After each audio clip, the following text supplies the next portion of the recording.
우리 방송 청취자 여러분 안녕하십니까? 브라보 마이 라이프 고선미 인사드립니다. 행복한 아침입니다. 1967년 6.1 전쟁의 승리를 이끈 전 이스라엘 국방부 장관 모세 다얀에 따르면 골리앗과 싸운 다윗은 열세가 아니라 그 반대 우세한 무기를 지니고 있었다. 또한 그의 위대함은 자신보다 강한 적을 상대로 싸우겠다고 나간 것에 있지 않다. 그의 위대함은 나약한 사람이 장점을 파악해 더욱 강해질 수 있는 무기 활용법을 잘 아는 데 있었다. 네, 말콤 글래드웰의 다윗과 골리앗 중에서의 일부 내용입니다. 그렇습니다. 살면서 쉬운 날은 하루도 없었습니다. 해보기도 전에 포기해버린 적은 또 얼마나 많았을까요? 어차피 안 된다고 해봐야 뻔하다고 하면서 말이죠. 그럼에도 불구하고 바로 지금 여기에서 또 하루를 살아내는 우리는 그 자체만으로도 위대하지 않을까요? 자, 오늘 하루도 승리하시는 저와 여러분 되시길 바라겠습니다.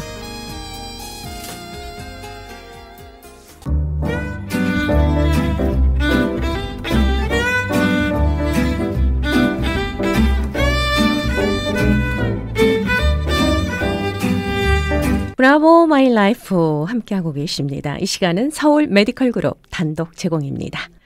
자, 서울 메디컬 그룹의 내과 전문의십니다. 한경모 박사님 자리해 주셨습니다. 인사드릴게요. 안녕하세요. 네, 안녕하세요. 예, 반갑습니다. 날씨가 많이 무덥죠? 예.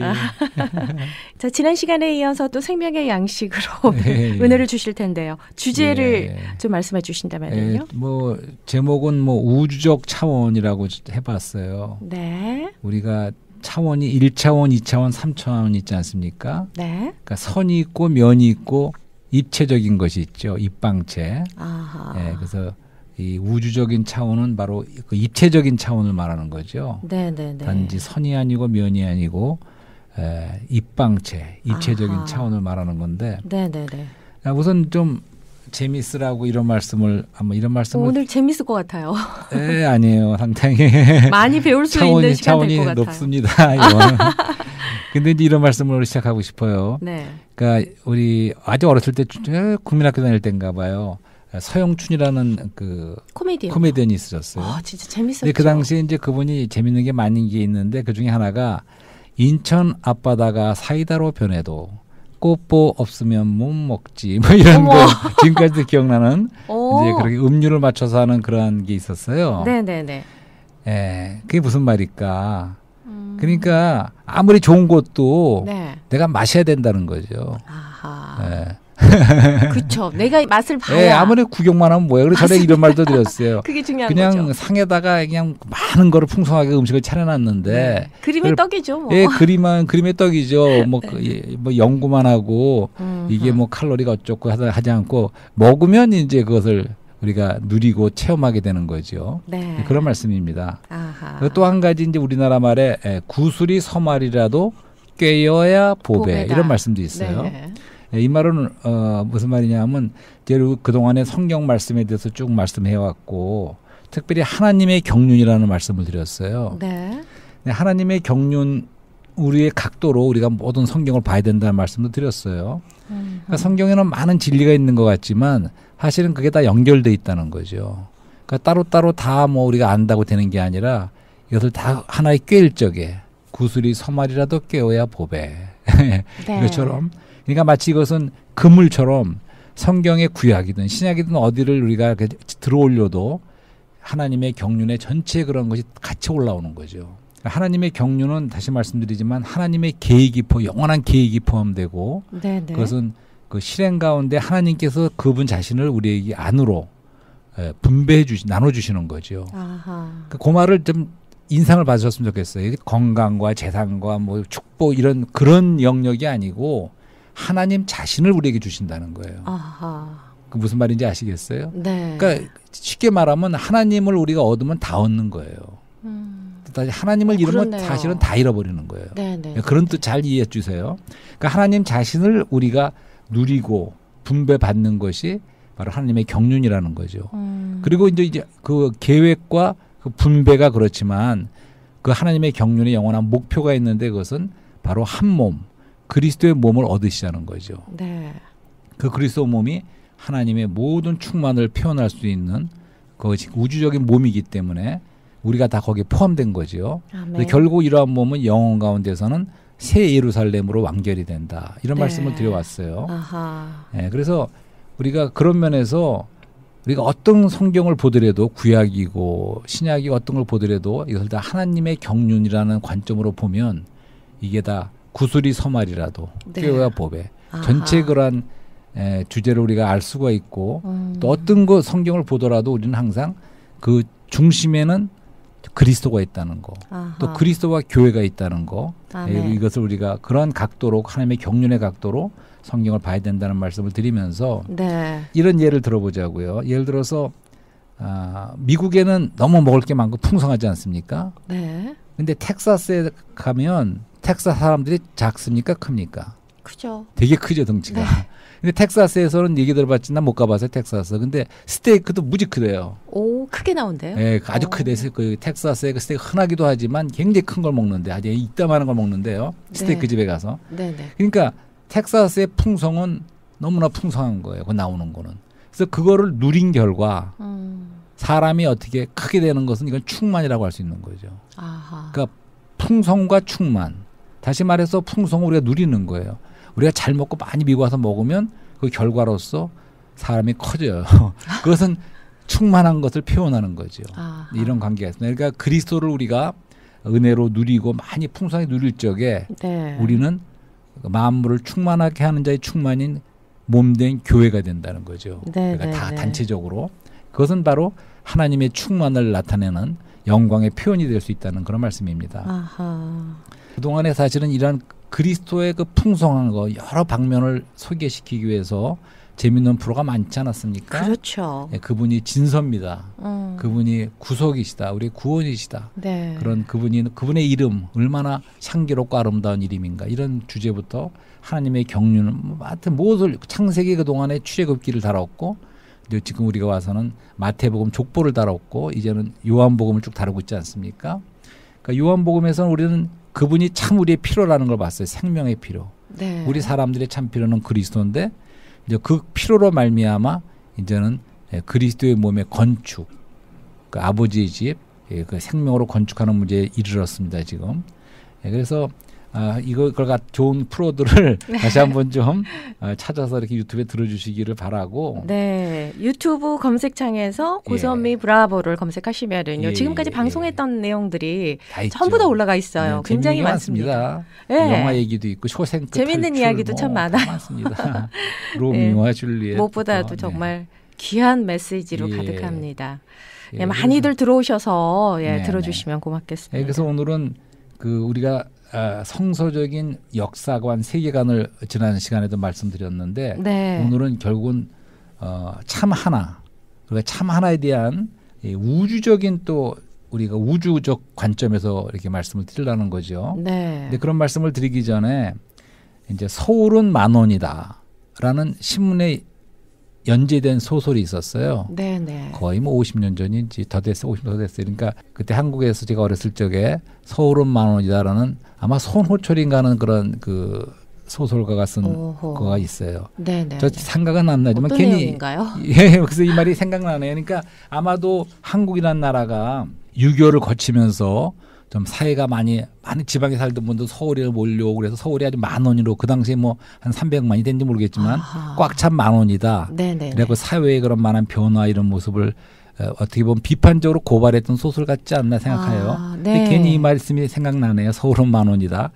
그다음에 이제 익명사회라는 말 들어보셨어요? 익명사회. 익명사회? 그건 무슨 뜻이냐면 무슨 뜻일까요? 옛날에는 예를 들어서 우리가 뭐 일제시대라든가 조선사회 시대 때는 한 마을에 사는 사람들이 거기서 태어나서 거기서 그냥 끝까지 사는 거죠. 그러니까 그 안에서 다 관계가 있어요. 그러니까 거기서는 그냥 핵가족처럼 가족만이 아니고 마을에 어른도 있고 삼촌도 있고 다 서로가 다 이렇게 연관이 있어요. 그러니까 거기서 함부로 못 해요. 그러니까 잘못하면 다른 저쪽 그 마을의 어른이 뭐 야단도 칠 수 있고 뭐 이런 사회였어요. 그런데 이제 특별히 유교를 지나면서 요새는 다 아파트 생활하지 않습니까? 아파트에 살고 서울에서. 그러다 보니까 이제는 다 익명의 사회라는 거죠. 그러니까 서로가 서로를 모르는 거리를 지나갈 때 수백 명이 지나가지만 옆에 사람하고 뭐 모르는 거예요. 그러니까 거기서 내가 어디 가서 무설해도 누가 볼 사람도 없고 네. 서로가 이렇게 알지 못하는 그러한 익명의 사이에 살고 있다는 거죠. 오늘날 그 한국의 사회가 서울이 뭐 미국도 마찬가지입니다만. 네. 그렇죠. 네, 그래서 이제 그 사회적인 변화를 좀 말씀드리는 거예요. 우리가 옛날에 소위 말하는 선비 문화라는 게 한국에도 있었죠. 네. 그 자체가 어떤 권위가 있고 그 안에서 아까 말씀드린 대로 함부로 할 수 없는 서로가 보호도 해주지만 서로가 어떤 견제도 할 수 그렇죠. 있는 이제 그런 게 있었어요. 예의가 있었고 네, 근데 이런 존경이 있었죠. 예. 그 6.25를 거치면서 특별히 모든 권위도 무너졌죠. 그러니까 우리 어렸을 때만 하더라도 사실은 가부장적인 아버지의 권위가 대단했고 그렇죠. 또 선생님의 권위도 대단했어요. 네. 우리 어렸을 때는 막 매도 맞고 막 자랐어요. 맞습니다. 대단한 선생님의 권위도 대단했죠. 네. 그 옛날에 이조시 때 왕의 권위도 대단했고 이런 절대적인 권위가 있었어요. 어른에 대한 권위 모든 것이 있었는데 그게 다 무너져 내렸죠. 네. 장단점이 있는 것 같아요. 네, 장단점이 있습니다. 그리고 네. 우리가 전에 말했지만 그 뭐라 그러죠? 시어머니와 며느리 관계. 고부간의 그 고부간의 그런 문제도 너무나 옛날에는 너무 사실 며느리도 너무나 불쌍할 정도로 예. 일방적으로 인권이 맞습니다. 유린되고 살다시피 했죠. 네. 하지만 또 지금은 거꾸로래요. 많이 바뀌었습니다. 네. 시어머니가 며느리 눈치를 봐야 되는 예. 그렇게 바뀌었어요. 근데 한국의 특징은 서로 익명의 사회에서 모르는 사람끼리는 되게 예의가 없고 막 길 가다 부닥치면 소리도 안 해요. 그냥 막 그냥 지나가고. 글쎄요. 그게 좀 예, 그렇더라고요. 그리고 동창끼리라든가 끼리끼리는 그 동아리처럼 네. 그렇게 가깝고 그렇게 해요. 근데 거기 끼지 못한 사람은 소외되는 거예요. 그 대신에 참 관계에 있어서도 그 참된 하나는 아니라는 거죠. 네. 예, 그리고 또 미국은 어떻습니까? 미국은 오늘날 무질서한 면이 많이 생기지 않습니까? 전에는 안 그런 것 같은데 그렇죠. 예. 폭동도 있었고 네. 또 떼강도도 있지 않습니까? 요새 그 총기로 인한 많은 그런 문제, 치안이 참 불안하죠. 네. 사실은 오히려 한국은 외국 사람이 가보면 새벽에 언제 걸어다녀도 아무런 위험을 안 느끼고 너무 좋다는 거예요. 근데 미국은 사실 밤이나 새벽에 혼자서 갈 수 있겠어요? 거리를 걸어서. 요즘에는 더더욱이 네. 그냥 혼자 이렇게 걸어다니면 큰일 납니다. 요새 최근에 국회 난입 사건도 폭도들이 네. 그다음에 소수의 성 문제 이런 것도 사실은 그러니까 하나님이 되죠. 세우신 질서에서는 벗어나는 거거든요. 네. 그 인종 간의 갈등의 문제. 그 미국의 멜팅 팟이라고 그러지 않습니까? 그 뭐 쌀라다 뭐 보울처럼 서로 섞여 살면서도 하나로 잘 산다 그랬었는데 그런 건 아닌 것 같아요. 계속해서 참 하나가 없습니다, 사실은. 다시 한번 9/11 사건의 그 그림을 던지고 싶어요. 네. 2001년인가 정말 비행기가 그냥 그들을 봤잖아요. 그래 다시 네네. 부닥치는 것도 위에서 3분의 1인가를 그게 다 계산이 돼 있대요.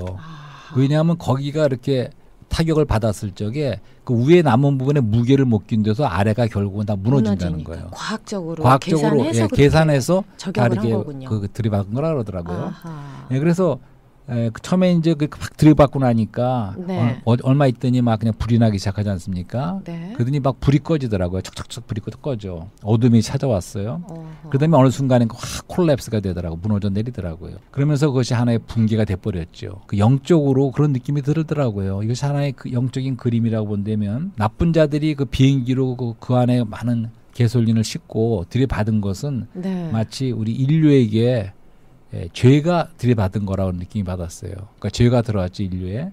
사람에게 죄가 왔습니다. 죄가 왔을 적에 성경의 그 세퀀스, 연쇄성에 의하면 사망이 찾아온다는 거죠. 죽음이 찾아왔어요. 죽음이 찾아오고 나면 어둠이 오는 거죠. 그 건물에 불이 꺼져나가듯이 어둠이 옵니다. 네. 어둠은 그 다음에 거짓이 찾아오죠. 이 거짓이 오고 나면 그 다음에는 결국은 붕괴의 무더미로 갈아 내리는 거죠. 그러니까 붕괴됐다는 거는 이게 질서입니까, 무질서입니까? 완전히 무질서 상태 붕괴가 됐다는 거죠. 네. 네, 거기에 대해서 이제 우리가 그 하나님의 그런 어떤 방법이 이러한 모든 우리 인간의 운명이 죄와 사망이고 결국 어둠과 거짓이고 우리 인간은 그러한 상태, 붕괴 상태에 있다는 영적으로 그렇게 된 건데 하나님께서는 거기 모든 해답으로 그리스도를 우리에게 주시죠. 그러니까 그리스도는 죄에 반대되는 의이시고, 그러니까 그리스도가 우리 의이세요. 네.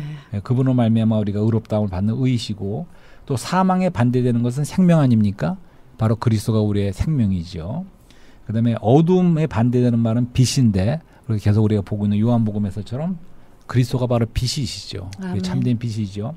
악의 세계는 거짓이지만 그건 거짓의 아버지라고 그랬어요. 요한복음에 보면. 그렇죠. 하지만 거짓에 반대되는 말이 진리죠. 그러니까 그리스도가 바로 진리시죠. 그다음에 오늘 말하려는 주제는 이런 붕괴의 무덤이가 된 이런 영적 상태인 이런 것에 대한 하나님의 해답은 참된 하나됨이죠. 최근에 얼마 전에 뉴욕을 갔다 왔어요. 네. 그래서 이제 차를 몰아서 일부러 그날이 공휴일이었기 때문에 거리가 비어 있는데 이제 한번 그 월드 트레이드 센터 쪽을 지나가 봤어요. 한번 들어가 볼 생각으로. 근데 파킹할 데가 없더라고요. 그래서 할 수 없이 그냥 차만 타고 지나만 갔는데 이제 새로 건물이 전에는 두 건물이 이렇게 서 있었지 않습니까? 그렇죠. 근데 이제는 그것이 무너지고 나서 이제 쌍둥이빌딩이 무너지고 거의 20년 만에 다시 새로 지었죠. 그렇죠. 새로 지고 기념관이랑 잘 해놨더라고요. 근데 한 개 건물로 이렇게 돼 있더라고요. 네. 근데 그것이 붕괴된 무덤이가 됐다가 다시 이게 건축된 거죠. 어떻게 보면 우리가 새 창조의 그림으로 볼 수가 있겠죠. 에베소서 1장에 그런 말씀이 있죠. 1장 9절을 먼저 좀 전에도 한번 소개했지만 다시 한번 읽어드리려고 그러는데 그 뜻의 비밀을 우리에게 알리셨으니 그 기쁨을 따라 그리스도 안에서 때가 찬 경륜을 위하여 경륜이란 말이 나오죠. 때가 찬 경륜을 위하여 예정하신 것이니 하늘에 있는 것이나 땅에 있는 것이 다 그리스도 안에서 통일되게 하려 하심이라. 아멘. 이 말씀은 좋지 않습니까? 네. 그러니까 때가 찬 경륜에서 그분께서 예정하신 것은 모든 것이 하늘에 있는 땅이나 모든 것이 모든 창조물이 다 그리스도 안에서 통일되게 하는 거라는 거예요. 그것이 하나님의 영원한 때가 찬 경륜이라는 거죠. 예. 이것이 비밀이었지만 우리에게 이제 나타냈다는 거예요. 한국말로는 그리스도 안에서 통일되게 하려 하심이라 이렇게 말씀했지만 영어로는 좀 더 간단해요. Head up all things in Christ. Head up이라는 말이 Head up. 그냥 통일이라는 말을 Head up이라 그래요. 아하. Head up. 재밌지 않습니까? 네. 근데 통일이라고 했을까요? 네, 아니 우리 말로는 그렇게밖에 어떻게 번역할 수가 없는데 영어로는 더 간단한 것 같아요. Head up. 통일된다는 그런 뜻이 있는 것 같아요. 그래서 영어로는 head up all things in Christ. 한국말로는 모든 것이 다 그리스도 안에서 통일되게 하려 하심이라. 이런 말씀이 있어요. 머리 head up. 제가 발음이 좀 안 좋습니다. 아닙니다. 제가 못 알아들어서 그래요. 그래서 이제 그럼 이런 또 예를 들어보자고요. 옷이 있는데 내가 양복을 지금 입고 있지 않습니까? 네. 근데 양복을 벗어서 밖에다 딱 던져버려요. 그러면 이게 헤드업입니까? 통일된 겁니까? 아니면 무질서하게 그냥 널브러져 있는 겁니까? 이게 붕괴의 그거는. 예, 그치 무질죠. 네. 근데 다시 내가 입어요. 단정하게 입으신단 말이죠. 제가 몸입니다, 몸. 예? 아니, 몸이에요. 몸에다가 이것을 딱 입었을 적에는 단추고 뭐고 제자리를 찾는 거예요. 그렇죠. 이게 헤드업이라는 뜻이죠. 이게. 그게 헤드업이라고요. 예, 그러니까 몸이. 그러니까 그리스도의 몸이 우주 가운데 비밀스럽고 우주적인 그리스도의 몸이 있지 않죠? 근데 그분의 그 몸의 머리는 그리스도예요. 전체도 그리스도예요. 단체적인 그리스도죠. 우리를 포함한 비밀스러운 우주적인 그리스도의 몸이 있습니다. 이 몸의 머리도 그리스도고 전체도 그리스도예요. 우리는 지체들이죠. 그렇죠. 근데 이 몸이 질서가 있고 살아있는 유기적입니까? 이게 무질서합니까? 질서가 있죠. 신경조직 전에 말했죠. 그렇죠. 그다음에 혈액순환과 모든 것이 다 연결돼 있고 살아 있고 이러한 그 하나의 헤드업되어 있는 겁니다. 이게 바로 그리스도의 머리 되심의 통일된 상태죠. 그리스도의 몸이. 바로 이런 걸 말씀하는 거죠. 오늘날 영적으로 볼 적에 이 세상은 무질서하다는 거죠. 근데 그런 말씀을 하나 더 무질서와 혼돈의 세계죠. 실감나게 하나만 더 말씀을 드리려고 하는데 로마서에 그런 말씀도 있어요. 로마서 8장 21절 22절 이런 말씀이 있어요. 그 바라는 것은 피조물도 썩어짐의 종로로 탄 데서 해방되어 하나님의 자녀들의 영광의 자유에 이르는 것입니다. 피조물이 다 이제까지 함께 탄식하며 함께 고통하는 것을 우리가 아나니. 이런 말씀이 잘 생각 안 나실지 몰라요. 이 말씀은 그렇게 익숙한 말씀은 아니에요. 근데 이런 말씀이 있어요. 그 유명한 로마서 8장에. 그러니까 피조물, 사람이 아니라 모든 피조물들도 식물도 동물도 이 우주 안의 모든 피조물이 뭔가 이렇게 갇혀 있다는 거예요. 답답하게. 그래서 하나님의 자녀들의 영광의 자유를 기다리고 있다는 거예요. 그렇죠. 인간도 마찬가지죠. 썩어짐의 종로로 산 데 있다는 거예요. 모든 피조물이. 맞습니다. 그러면서 다 함께 탄식하고 고통한다는 거예요. 이 피조물이. 그러니까 말했죠. 그러니까 온 우주의 영적 상태는 이 무질서의 상태일 뿐만 아니라 모든 피조물들도 뭔가 구속을 기다리고 있는 그러한 부자유 상태, 썩어짐의 종로로 타는 상태에 있다는 거예요. 이런 말씀이 성경에 있습니다. 분명히 네. 있어요. 그런데 여기서 해방된다 그럴 적에 하나님의 자녀들의 영광의 자유에 이르는 걸 기다리고 있다는 거예요. 그러니까 하나님의 아들들의 나타나는 걸 기다리고 있는 거예요. 다시 말해서 아까 이런 무질서 상태에서 하나님의 방법은 하나님께서 이런 온 우주를 하나로 참 하나로 만드시는 것은 물론 그리스도를 통해서고 또한 그리스도의 몸인 교회를 통해서라는 거죠. 아멘.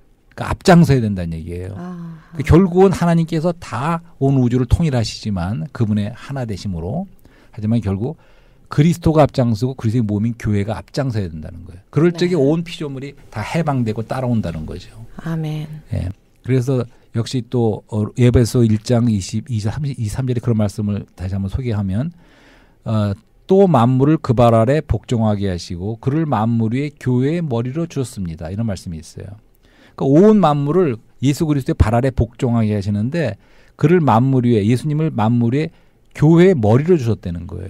그러니까 모든 만물 위에 교회가 있다는 거예요. 그리스도의 몸인 교회가. 그리고 그 교회의 머리는 그리스도라는 거예요. 아멘. 그러면서 끝에 가서 무슨 말씀이냐면 23절에 교회는 그의 몸이니 만물 안에서 만물을 충만케 하시는 자의 충만이니라. 아멘. 역시 다시 한번 교회가 그분의 몸이라는 것을 말씀하고 있습니다. 좀 이해가 되세요? 네. 예. 아멘입니다. 아멘. 이게 하나님의 방법이에요. 어허. 온 우주를 하나로 질서 안에 통일하는 것. 그러니까 거기에 우리의 위임이 있고 우리의 부르심이 있는 거예요. 그러니까 오늘날 이 땅에서 이 시간 안에서 이런 그리스도의 몸 안에 하나 되는 그런데 우리가 앞장설 적에 온 우주가 온 피조물이 이런 결국 하나님에 의해서 통일된다는 거죠. 아멘. 여기서 이제 한번 세상적인 통일도 잠깐만 비교적으로 말씀드리고 싶어요. 전에도 말했지만 이 세상은 그 배후에 사탄의 조종을 받고 있다는 말씀을 드렸어요. 네, 네. 그렇지만 굉장히 세련돼 있습니다. 세상은. 특히 오늘날 문명이 세련됐고 문화가 세련됐고 종교도 세련돼 있어요. 하지만 그 모든 것은 사실은 우리 사람들을 속이는 것이고 네. 그것이 그런 세련되게 가장했다는 그런 말씀을 드린 적이 있어요. 그런데 이제 이런 말씀을 우리가 전에 말씀드렸지만 요새 많은 게 다양화하고 다원화한다는 말씀을 드렸죠. 오늘날의 그 사상의 풍조는 네, 한편에서는 그렇지만 또 한편에서는 하나됨을 또 세상도 강조합니다. 어허. 그러니까 United Nations 모든 나라들을 하나로 하겠다는 뜻이죠. 그다음에 전번에 교회 일치 운동도 말씀드린 적이 있어요. 종교적으로 교회를 하나로 하자.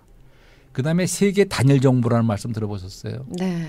예, 그것은 온 세계를 한 정부로 만든다는 얘기가 있지 않습니까? 예, 들었습니다. 그래서 나중에 적그리스도가 나타나면 한 정부가 된다는 말을 우리가 성경에서도 그런 말씀이 있는데 크리스천들 사이에서는 그런 말들 그러니까 많이 하고 있습니다. 이 세상적인 방법으로도 역시 하나를 추구한다는 걸 말씀드리는 거예요. 예. 그런 것이 있습니다. 그래서 우리가 오늘날 그 전자화폐라든가 그런 걸 볼 적에 그리고 우리 중국에서도 요새는 너무나 그 말하자면 빅브라더스 그것처럼 감시를 그렇게 다 받고 있대요. 모든 사람이 얼굴과 모든 것이 다 찍혀 있다는 거예요. 그렇기 때문에 다 감시를 받는 거예요. 중국에 사는 사람들은.